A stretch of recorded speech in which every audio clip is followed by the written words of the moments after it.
What is up, everyone? Today we're going to be talking a little bit about procrastination. I'm sure you guys have experienced it if you have any sort of schooling, homeschooled or public school or universities. I think you'll understand the issue. So procrastination, I'm sure you know what it is. You have a homework assignment, project, whatever due, and you're not doing it. You're on the internet exploring something, a meme, you're playing a video game, you're on your phone, whatever it is. This will help guy or girl. So first off, why does procrastination come about? The biggest purpose or cause, in my opinion, there's many factors, but the biggest factor, in my opinion, is a lack of interest in the topic. Let's look at Warren Buffett, for instance.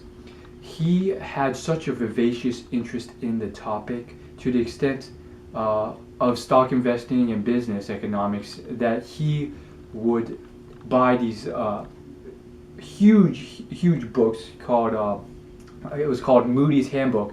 Pretty much listed every company, and he just sat down and went through 10,000 pages of that, and he loved it. And he's been known to say, if I had a choice between Playboy and the Moody's manual, I'll choose the Moody's manual. And that's the sort of thing that propelled him to his area of expertise. He was probably one of the only people out of the 100 million Americans who lived in the country who ever even opened that book, let alone scanned every single company and analyzed every single company's financial statement. And that sort of influence allowed him to exploit a somewhat inefficient market. On top of that, when he was like a child, he had a local library in Omaha, and by the time he was like 12 or something, he had went through every single book on stock investing there. Most kids, 99.999% of them, don't want to do that. They're not interested in that sort of stuff. They would rather play tag or play ball. And that's pretty obvious even for Warren. Like, that's how genetics and chance work. All his 3 children and their children are nothing like Warren. They all like different stuff. One's a musician, one's a farmer, and no, they're not rich. That's another topic regarding his philanthropy and so forth, where he decided not to bestow money and so forth. But that's a topic for another video. So ultimately, what I'm saying here is, heck, you might have an interest in science or math or history or health and so forth, but when you compare it to that standard, and it's okay, don't beat yourself up if you don't have that level of interest. Tell yourself, be honest with yourself, are you really that enthusiastic about a topic? I met a man in high school who was, I would say, 3 or 4 levels above his classmates in mathematics, to the point where he took classes at the community college in high school in mathematics. He liked it so much that he admitted to me somewhat discreetly, because I could sort of understand him being called out for it, but he liked it so much that he read through from the cover to the other cover of the entire mathematics textbook that in the class we were taking. I believe the class was calculus, but I could be wrong. So I guess you get the point. When you hold it to those standards, and again, you can apply this to a lot of areas like Mozart's piano. I practiced piano for 10 years privately, so I can understand that. Or rapping, or music. You can kind of understand that level of fervor and intensity. And obviously, these are superstars. You don't need that level to have some level of success. But that's one of those things that you have to take into account. Heck, you may just not be interested in that topic that much. If you were, it wouldn't seem like a chore to you. You would almost gain energy from it. You'd just be so delighted. You jump out of bed. You beg people for any moment to do that. You'd be begging your mom and dad, please, just give me 1 more hour so I can do this. So I can please just look at this stock manual for 1 more hour, that sort of thing. And you see in Warren, he requested like stock books, or for what I'm told, it's like stock related things for his birthday. And you probably don't have that. I'm not saying that this is you can't develop that eventually, once you get more into it after 5 years or 10 years of it. But ultimately, that may be one of the causes, and therefore, rather than gaining energy from it, it's draining your energy and willpower to stay concentrating. And that is why you sort of skew off and do other things. It's natural. And when people say, I have a problem with procrastination, it's like, no, it's your natural nature. It's just how genetically you were. Is there a certain amount of skill to concentration and willpower that you can work towards and get better at? For sure. And that's one of the things you can do to maintain your concentration in an area for a long time. And there's a large level of skill that you can use to improve on that.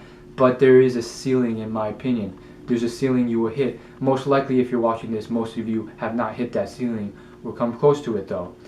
And that's okay. You know, I'm not saying you're not interested in the topic. You could still be somewhat interested, but most likely you're not interested into that extent, and that's fine. And therefore, ultimately, you need some time to cool down, relax, and recharge your batteries. There's 2 psychological studies done that were illustrated in this book called The Art of Thinking Clearly by Rolf Dobelli. And it's a great book. There's, you know, some things I didn't like about it, but we'll save that for the book review channel. Ultimately, though, one of those things is, one of the experiments was basically this illustration of, it pretty much gave the results that showed that willpower is like a battery for most humans, in the fact that just to exert your willpower to restrain yourself from temptation, it drains a lot of your energy in that department, and therefore any tasks after, you know, restraining yourself for so long or concentrating yourself for so long, you do worse in that task because of your depleted energy levels. And the experiment was basically, you know, you had one group where they had to smell these freshly baked cookies for an extended period of time, and they were told, you can't eat the cookies, you can only eat these onions. The other group, they were able to eat the cookies. Then they measured their test-taking abilities afterwards, and obviously what happened was the group that had to restrain themselves did worse and spent half as much time on each question in trying to solve it, because they couldn't concentrate and work as hard, and their willpower had to be drained. And so therefore, for procrastination, if you really hit a wall, and I've done this many times when, you know, hammering at my biology textbooks and so forth, it may just be due to a lack of interest and your drained concentration. And what I found is that your productivity and concentration gets worse and worse and worse and worse the longer you try and hammer at it. And I've been very stubborn about this, and there's countless times when it just kept going. I was like, I only have 10 hours or 5 hours to study for this. I'm just going to spend all the time.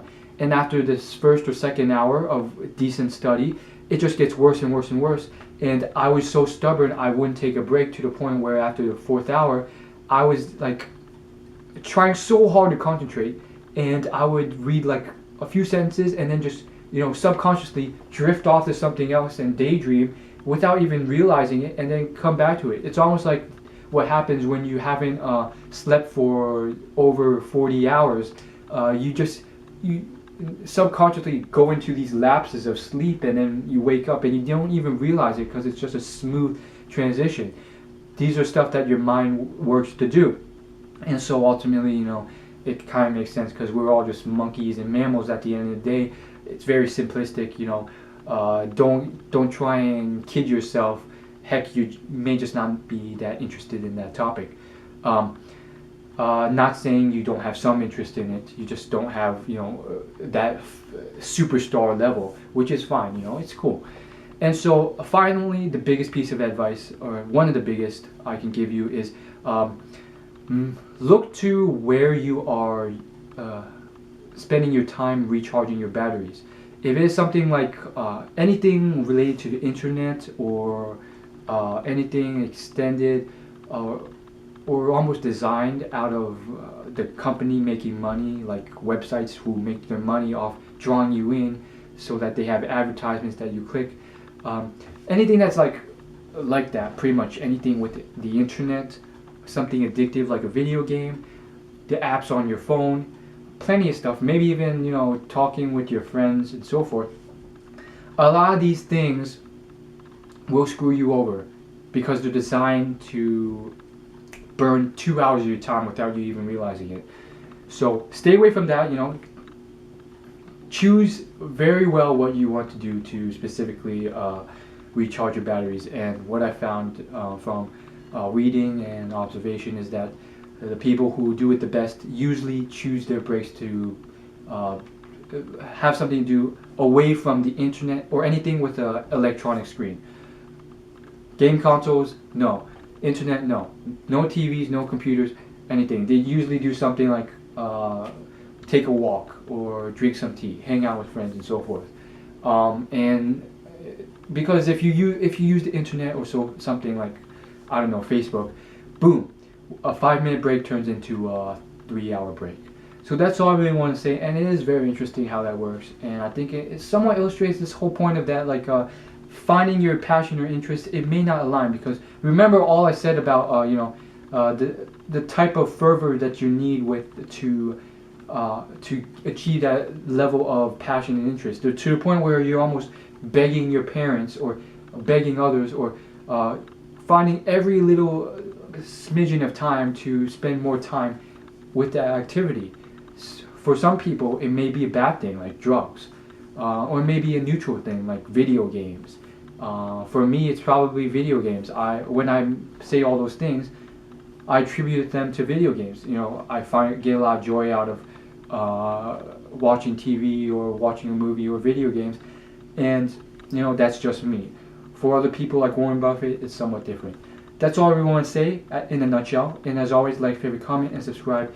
Thank you guys for watching. Again, on my About section on my YouTube channel, you can get to my book review YouTube, and there is where I will review the books mentioned in these videos and other books I've read. And that includes stuff like what I mentioned, The Art of Thinking Clearly by Rolf Dobelli. As always, like, favorite, comment, and subscribe. Thanks for watching. See ya.